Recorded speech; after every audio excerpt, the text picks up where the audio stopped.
আমরা সকলে জানি যে গতকালকে কাশ্মীর উপত্যকায় পেহেলগাঁও, যেখানে আমাদের ভূস্বর্গ কাশ্মীরের একটা ট্যুরিস্ট স্পট, সেখানে অতর্কিতভাবে উগ্রপন্থীরা সেখানে হামলা চালায় এবং এই হামলাতে প্রায় 28 জন ভারতীয় যারা ট্যুরিস্ট নিহত হয়েছেন।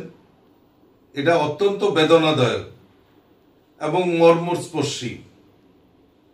আমি যারা এই হামলায় নিহত হয়েছেন তাদের প্রতি শ্রদ্ধাঞ্জলি নিবেদন করছি এবং তাদের পরিবারের পরিজনদের প্রতি সমবেদনা জ্ঞাপন করছি।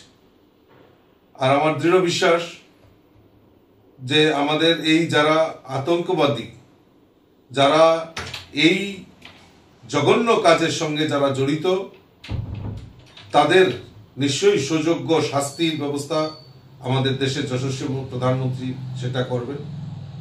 সবচেয়ে বড় জিনিস, গতকালকে আমাদের গৃহমন্ত্রী অমিত ভাই শাহজি ঘটনাস্থলে শ্রীনগরে ছুটে গেছেন।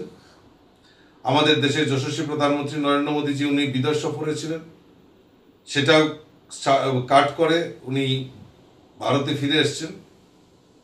অর্থাৎ এই যে মানে যারা এই আতঙ্কবাদের বিরুদ্ধে সবাই ঐক্যবদ্ধ হয়ে লড়াই করতে হবে, এটাই আমাদের কাছে সবচেয়ে বড় প্রাপ্তি হবে। এবং অবিলম্বে যারা দোষী তাদের অবিলম্বে নিশ্চয়ই উপযুক্ত শাস্তির ব্যবস্থা করবে। আমি আবারও যারা নিহত হয়েছেন তাদের প্রতি শ্রদ্ধাঞ্জলি নিবেদন করছি এবং দুঃখজনক এই কলঙ্কজনক ঘটনার জন্য যারাই দোষী নিন্দা প্রকাশ করছি, ধিক্কার জানাচ্ছি এবং যারা নিহত পরিবার পরিজনদের প্রতি সমবেদনা জ্ঞাপন করছি।